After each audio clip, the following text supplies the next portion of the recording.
Hey guys, what's good? Is the title of the video a clickbait? Yes. Was I actually dumb enough to spend that much money? Yes. Hey guys, what's good? It's Ray. Now, I initially never intended to make this video because this is way too much stupidity for someone at my age. I recently graduated from university, so this money was going to go to a vacation to treat myself.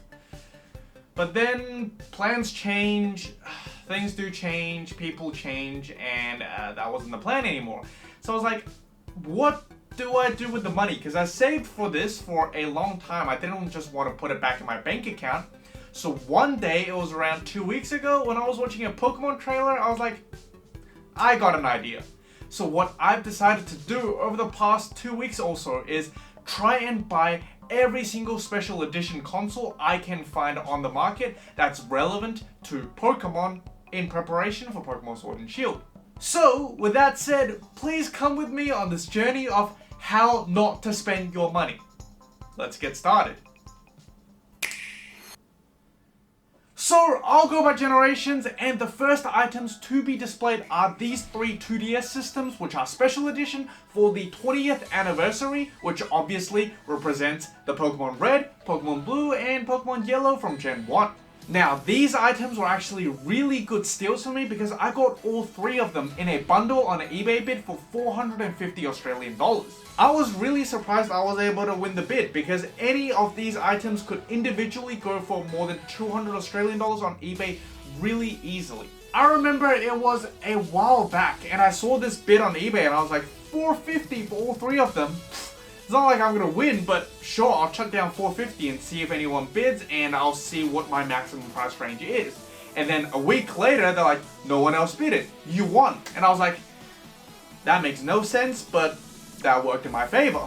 These are really nostalgic items for me because the first ever gaming console I've owned is a Game Boy Advance, and the first Pokemon games I've ever owned was Pokemon Sapphire and Pokemon Fire Red, which, respectively, this 2DS over here. So, really nostalgic item for me. Obviously, I never played the actual Red and Blue until way down the road, like 10 years later, but they're still very nostalgic for me. So the total Gen 1 cost is 450 Australian dollars. Now, with the Gen 2, I failed to find any special edition consoles, and that is mostly what I'm guessing is that it's because mostly Nintendo only started to really push these special edition consoles in the 2DS and 3DS era. And obviously, Pokemon Heart Gold and Soul Silver are products of the NDS. So I can kind of understand why there aren't any limited edition consoles out there. I think the only one I was able to find on eBay was a Gold and Silver special edition Game Boy Color. And I have a few Game Boy Colors, so I didn't pick those up. So instead, I picked up these two. Brand new, boxed, sealed Pokemon Heart Gold and Soul Silvers with the Pokewalker inside. Both copies are brand new, and that is really, really rare in 2019, and they costed a total of $480. Keep going. This is the Gen 3. So Gen 3, I picked up two items, being the Omega Ruby 2DS and the Alpha Sapphire 2DS, which both costs $300. I don't know why there are all these 2DS consoles that represents respective Pokemon games. My best guess is that when they launched the 2DS as a cheap budget option, it was tailored for parents to buy for their kids as Pokemon machines. Otherwise, I really can't explain why there's so many. There's literally so many Pokemon related 2DS and 3DS special editions. But anyways, these are also extremely nostalgic for me because, as I said before, one of the two Pokemon games I owned when I bought my first console, being the Game Boy Advance, was Pokemon Sapphire. And that game I played to death. When this came out, I was actually not that excited for Pokemon in that period of time, but I still finished the game, and I was still really excited for it because nostalgia. So yes, the total cost on Gen 3 is 600 Australian dollars. Now, we are going to skip Gen 4 because, firstly, Gen 4 games never received any remakes. They are all staying in the NDS era. And secondly, the only merch I could find, the only special edition product I could find is a Diamond and Pearl Special Edition Nintendo DS Lite, which I didn't really want to buy. So yeah, I bailed Gen 4. Though I would say that for next year, instead of getting like a Sword and Shield 2 or Gun or whatever they want to call it, I would personally much more prefer a remake of Diamond and Pearl or maybe even Platinum on the Switch because it is the oldest generation that has not received a remake yet. So let's get straight to Gen 5. Now, Gen 5 did get remakes, but again, both Black and White 2 and Black and White are on the DS. So again, I did struggle to find special edition consoles or relevant big fancy items on eBay regarding these.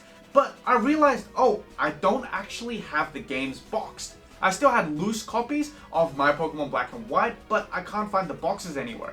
And coincidentally, I had a friend that just had these lying around. He doesn't play them anymore. I'm like, why don't you sell it to me? So yeah, I picked up all 4 of these boxed with a manual from him for 120 bucks. And that is what I'd consider a really friendly price because the resale value or the residual value of these games are absolutely insane. I think a brand new sealed boxed copy of these games with a manual and a box could go easily upwards of 100 or 120 Australian dollars. So picking all 4 of these up for 120 bucks, I'm incredibly satisfied, though they are all pre-owned. This means Gen 4 and Gen 5 cracks the bottom of money spent on the generation on this list, being 0 and 120 respectively. Gen 6. Now, I was incredibly excited for Gen 6 because I know a lot of people are going to disagree with me on this, but Gen 6 is actually one of the better seasons I enjoyed. Probably my second favorite season in the whole series of Pokemon anime.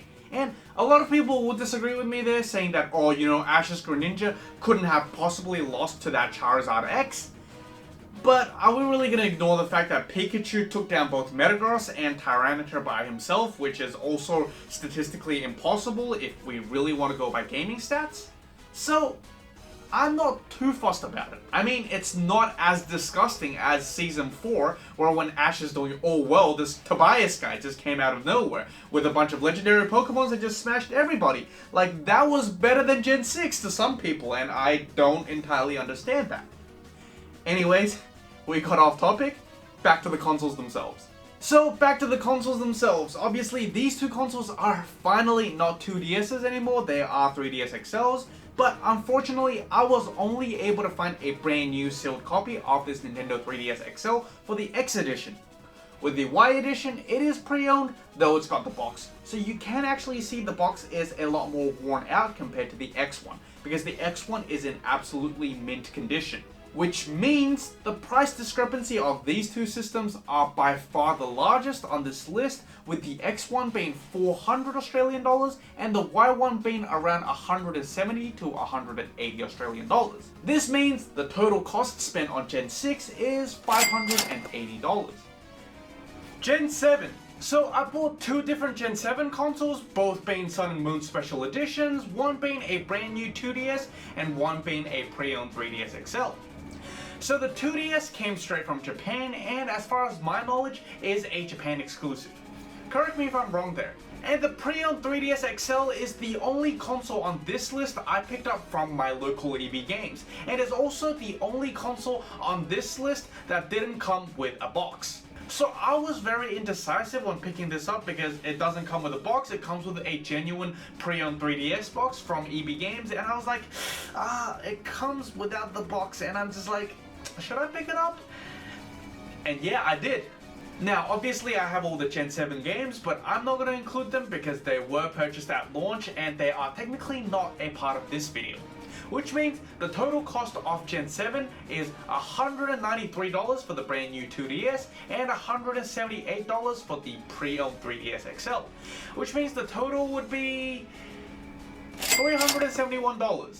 Now, Gen 8, it's honestly quite simple. It's just the Zacian and Zamazenta Special Edition Nintendo Switch Lite, which I already unboxed a few days ago, and the Pokemon Sword and Shield Dual Pack that will come on launch date, which is 160 Australian dollars, if I'm not wrong. Which means the total cost for Gen 8 is 490 Australian dollars. Now, that is all 8 generations, and before you start doing the math in your head on how much I've actually spent, we got one more or a couple more items to go. We haven't talked about Pikachu yet.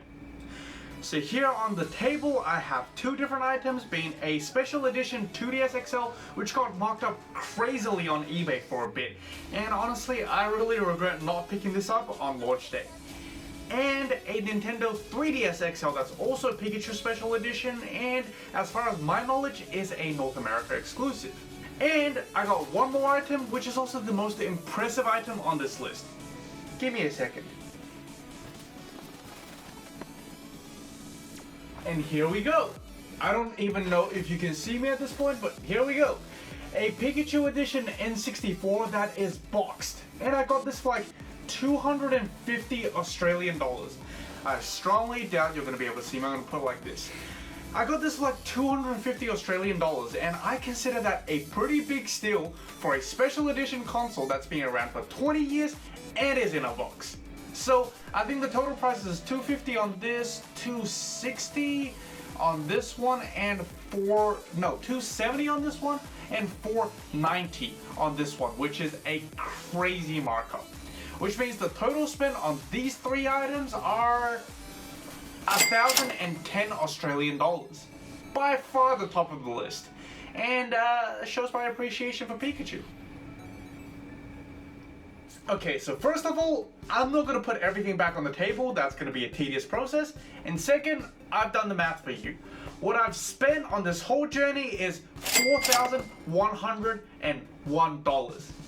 So yes, is this video a clickbait? Yes. Did I actually spend that much money? Yes. Anyways, that's it for the video. This is kind of just a really small and quick hype for Pokémon Sword and Shield that's at this stage going to be out in less than 48 hours. Actually no, when you see this video it might be out in less than 24 hours. Anyways, thank you for everyone that clicked into this clickbaity video and stayed till the very end.